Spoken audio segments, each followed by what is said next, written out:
A 5, 6, 7, 8.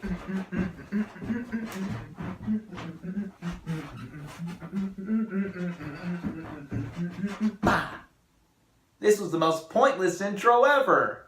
What is up, everybody? Random Random Man here, and if you've been a long-time viewer of my videos, you'll notice something different. Posters! 3 posters right behind me, more above. Yes, I have finally gotten some wall art on this wall. I've been meaning to do so for a long time. No longer is this part of my room barren white. If you also saw my last video, you know that I was gawking at a Jennifer Lawrence poster for my intro to my review for Passengers. It is no longer hanging behind me. Don't worry though, this J-Law poster has now found its new resting place above my bed. Yet that is not why you clicked on this video. You clicked on this video for me to bring you my review for La La Land, which stars Ryan Gosling and Emma Stone, and is directed by Damien Chazelle.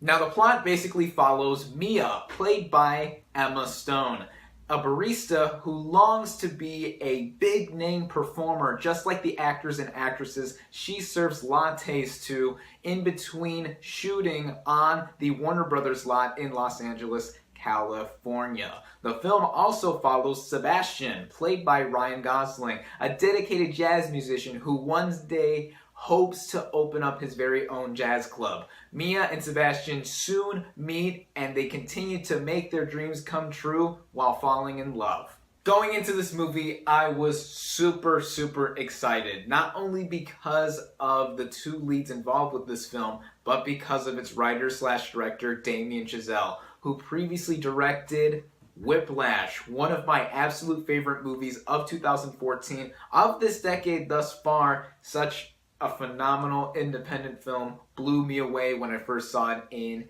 theaters. So, going into this movie and seeing that the same writer and director was attached to this film, again, I got super excited, not just because it looked like a bigger film than Whiplash, but because it is also a musical. Now, I feel like I am not only one of the last few people on YouTube to see and review this movie, but I'm also one of the few people who probably enjoys musicals, because all other reviews I've been seeing for this movie say that they don't like musicals, yet they love this movie. I've been hearing nothing but great reviews for this film. So I got even more excited because I've been a very big musical kid since I was a junior in high school. Junior and senior years of high school, I did do musicals. See if you can find me in these pictures. So was this movie a match made in heaven for me? Let's run down the whole thing. Going into the cast and performances, Ryan Gosling as Sebastian does a superb job as usual. I really dug him in The Nice Guys earlier this year. He had great chemistry with Russell Crowe in that film. And as this aspiring jazz musician who really doesn't want to let jazz go, as in his words in La La Land, jazz is dying because nobody appreciates it like he does. I just think Gosling is an all-around really good actor. He impressed me a lot more in this movie because he actually did a lot of his own piano playing. Since he does play a jazz musician, he plays the piano a lot, and there are wide shots of him playing the piano, so you can tell that he's doing all the playing. Also impressing me with Ryan Gosling in this movie is, of course, Emma Stone. This is an actress I definitely enjoy. She is remarkable in films such as Easy A, and I feel that she does her best work in La La Land since Easy A, maybe her best work ever. Her drive, playing an aspiring young actress, kind of feels like it echoes a bit of real life as far as I know. She is actually somebody who kind of paralleled Mia in going to California and dreaming of becoming an actress when she was much younger too. With this performance too, there's a lot of emotion. There's a lot of grit she wanted to bring out, just like with Gosling. The chemistry that these two shared on screen together is dynamite. This is their 3rd movie together after Crazy Stupid Love, Gangster Squad, and now with La La Land. Wow. They have magnetic intimacy with one another. We see how they first get introduced to each other in the beginning of the movie and how they go along. until about the first half hour when they get formally acquainted. It's nice to see them slowly grow and warm up to each other. It's really sweet to see the romance blossom between these two. They bounce off of each other really well. Of course, this is their third movie together. How can they not? I love these two in this film. There are other people in this movie I have to mention too, such as Rosemary DeWitt, who has one scene as Sebastian's sister. She is nice as always to see on screen. J.K. Simmons as Sebastian's boss at the jazz club he works at. He's kind of like a less scary version of Fletcher from Whiplash, but still, the time he is given, it's always nice to see him too. Even musician John Legend shows up as an old friend of Sebastian's. He did pretty good in this movie in my eyes, considering I've never seen him in a movie prior to this one, and I mostly know him for his music. So overall, with the cast in this movie, especially from the fantastic turns from Ryan Gosling and Emma Stone, they really, really took me away in this film. The writing in this movie had me hooked from the start. Once again, this movie is written and directed by Damien Chazelle, and what he did with this film was essentially create a classic feeling type of Hollywood musical, but set in modern day in Los Angeles. This kind of concept really works well, amazingly well in my opinion, because it has that kind of timeless feel about it, yet it takes place in modern day. I also really enjoyed how we got introduced to the characters. Once again, it goes without saying that it is done in a really dazzling fashion, which I'll get to later with the technical elements of this film. But when we see Mia and Sebastian on screen together, the chemistry is immediate, like I said before. We also get to see how each of them really are fleshed out in both being aspiring people wanting to make it big. We see the struggles and triumphs of Sebastian and Mia. We see their ups and downs. We see their day-to-day routines and trying to make ends meet and try to keep their dreams alive, which is the essence of what this movie is all about. The title in itself is a double meaning at that, with it meaning the nickname of sorts for Los Angeles where this movie takes place, and if you're essentially in La La Land in a dreamlike state. That's what this movie does feel like. It is out of a dream. It is so gorgeous, to say the least, of how this movie is even set up and shot. Which brings me to the technical elements, and wow, this is one of the most beautiful movies I have seen, not only this year, but in recent memory. It looks like something out of vintage Hollywood, yet it is taken place and filmed in modern day. The cinematography is gorgeous to behold, especially with the opening number sequence that had me in absolute awe. It is shot in one take on a expressway or highway in Los Angeles, and I was wondering the whole time, how did the filmmakers even shoot this scene, yet also being taken aback by the music and the dancing.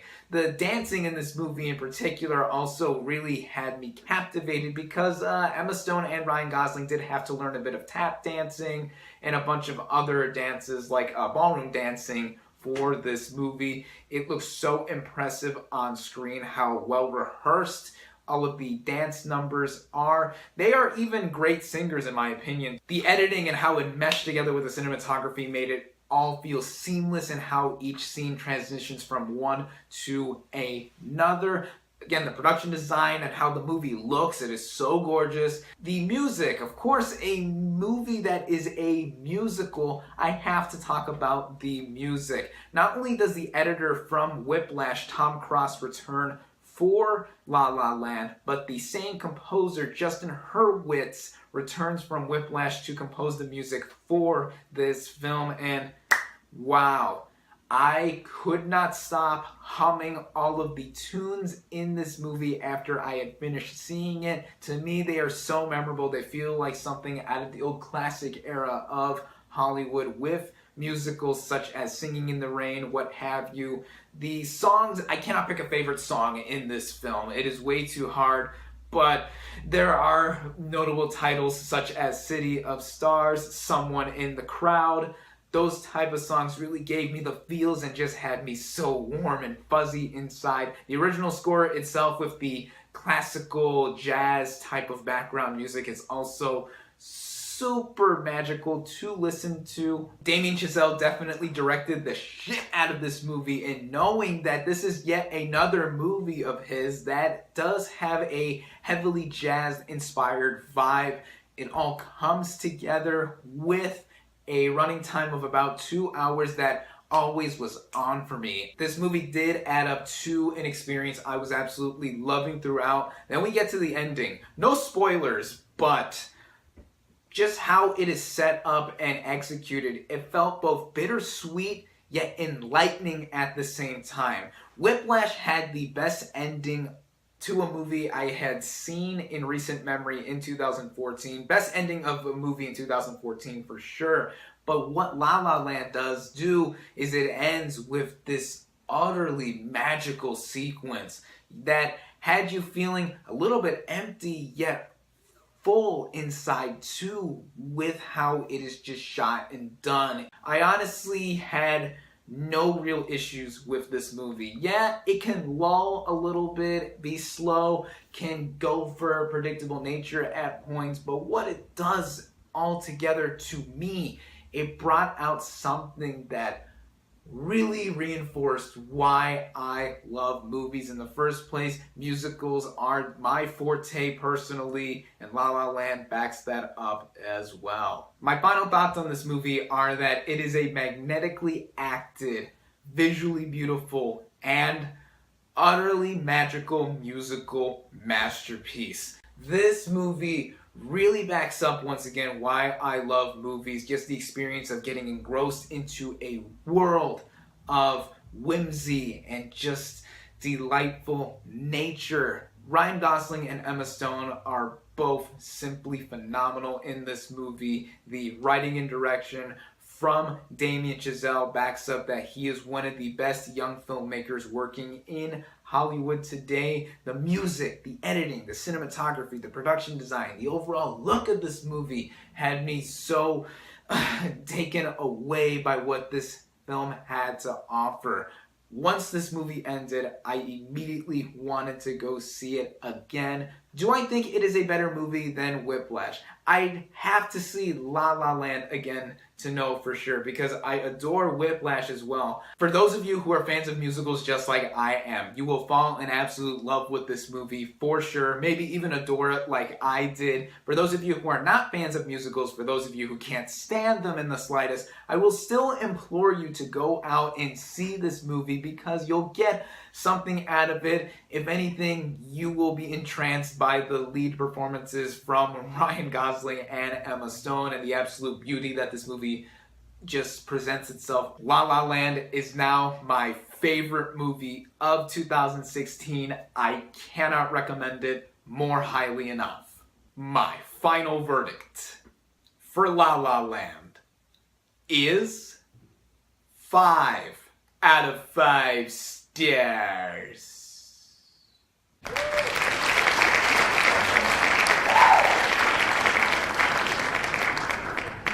Thank you all, as always, for watching.